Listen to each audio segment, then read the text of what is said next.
Salut, salut! Bienvenue encore à notre chaîne. C'est un jour très merveilleux. C'est un jour ensoleillé. Et je suis présentement au parc avec ma fille, donc je profite de faire cette vidéo.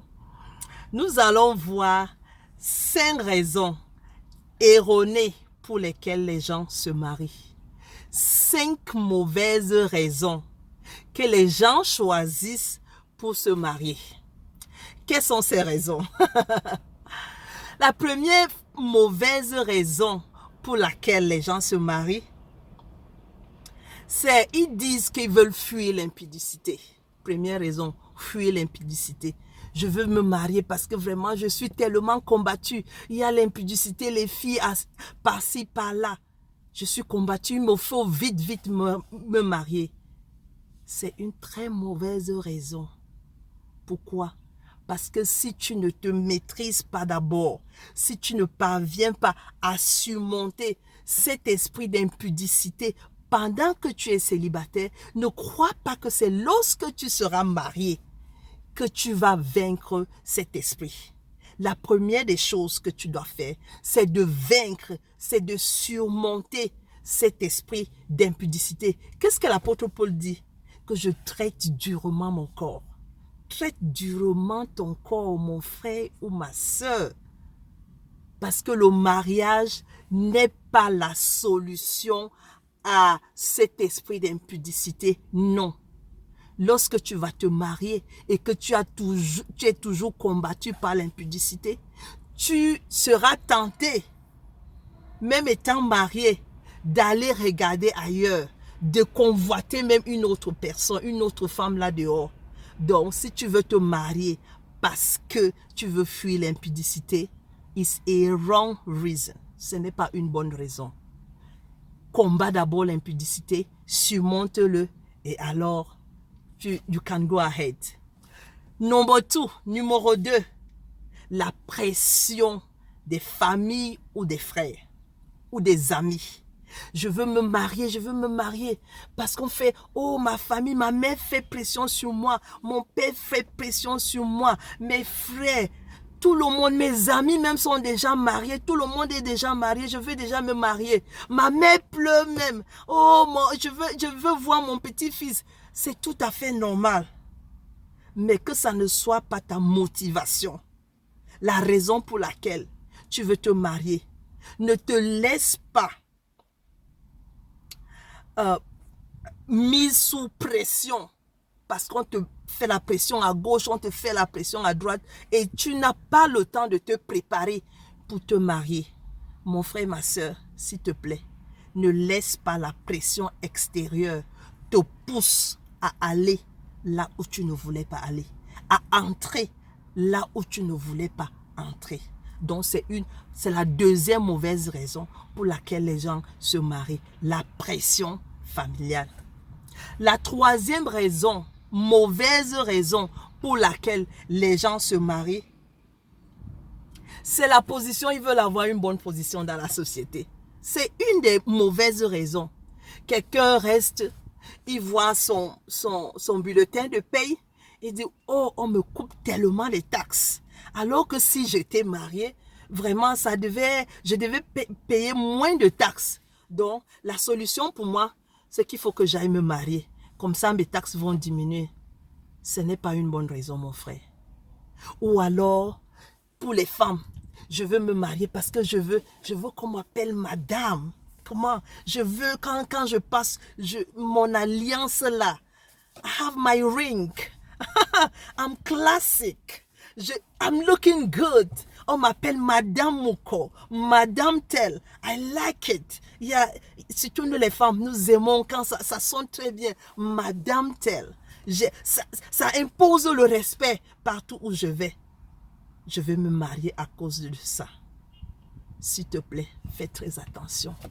Parce que ça va t'amener très loin. Le titre de madame que tu cherches là, tellement. Je veux me marier parce que je veux le titre de madame. Non, ce n'est pas une bonne raison pour toi d'aller te marier parce que tu veux une position ou bien des honneurs ou des bénéfices dans la société. Ça, c'est la troisième raison erronée pour laquelle les gens se marient. La quatrième raison pour laquelle les gens se marient, c'est qu'ils sont seuls ou ils veulent remplacer quelqu'un dans sa vie. Je prends par exemple, un jeune homme a perdu son père ou sa mère. Un jeune homme a perdu sa mère et il était tellement lié à sa maman. Il y a un vide il y a un vide dans sa vie et il veut remplacer ce vide-là par une femme. Est-ce une bonne raison pour t'engager? Auras-tu le temps de bien réfléchir? Si c'est cette raison qui te motive à te marier, tu vas certainement chercher une femme qui sera exactement comme ta maman. Et quand elle ne va pas se comporter comme ta maman, ça va causer des clashs.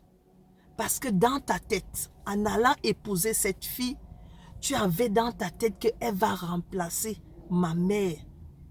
Elle va me préparer des bons repas comme ma mère. Elle va me faire comme ma mère. Et si elle fait le contraire, ça sera des problèmes. Donc ne te marie pas à cause de la solitude où tu veux remplacer quelqu'un. Pour les jeunes filles, elle a peut-être perdu son père, elle est orpheline, elle n'a plus personne, elle est tellement désespérée, elle a besoin de quelqu'un. Ce n'est pas le mariage qui est la solution à ce problème-là. Ce n'est pas un mari qui va combler ce vide-là. Ton mari ne peut pas jouer le rôle que ton père a joué dans ta vie. Ce n'est pas possible. Et c'est pour cela que ça cause des problèmes. Une fille se marie parce qu'elle a perdu son père et elle aimerait un homme qui va la comprendre, un homme qui va peut-être lui donner les conseils comme son père avait l'habitude de faire.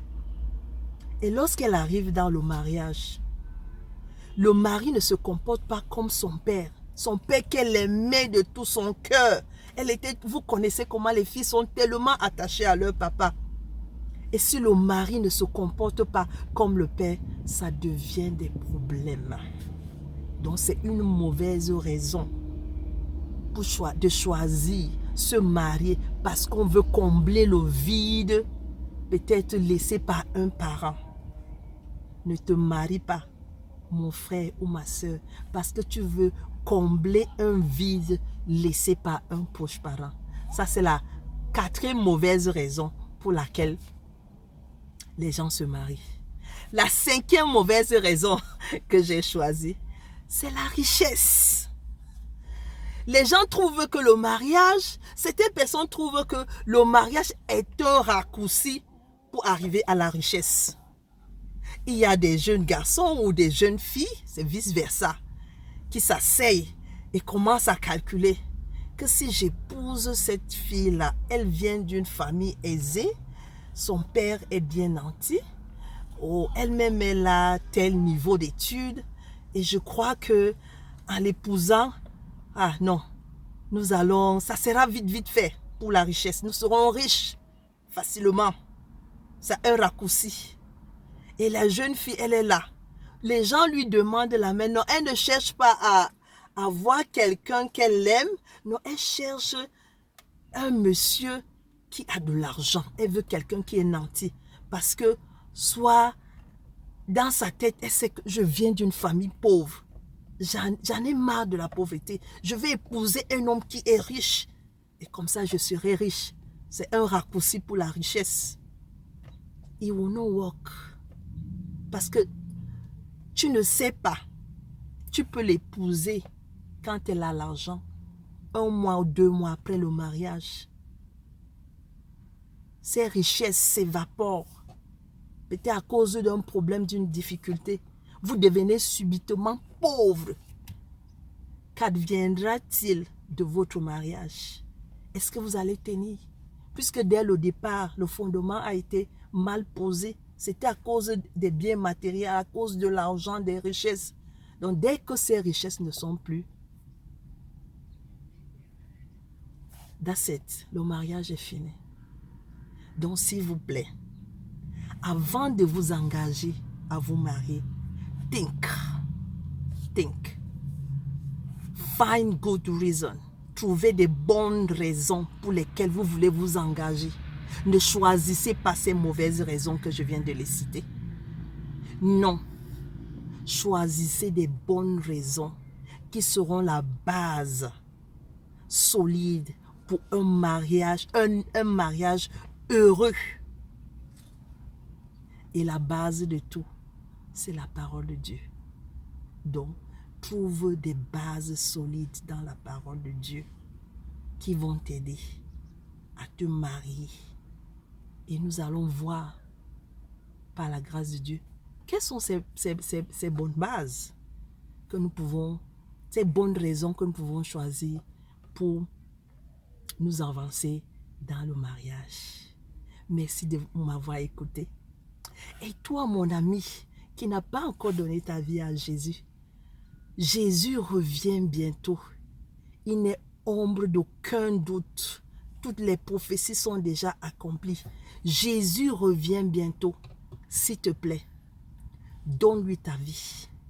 Répands-toi. Prends-le comme ton sauveur et Seigneur personnel. Et alors, lorsqu'il apparaîtra pour enlever les élus, lorsque nous serons enlevés, tu seras parmi les élus. Voilà mon message. Merci de m'avoir écouté. S'il vous plaît, n'oubliez pas de souscrire. Vos commentaires nous sont très, très, très utiles. Likez la vidéo. Partagez. Ça peut sauver une personne. Merci et très bonne journée ensoleillée. Bye bye.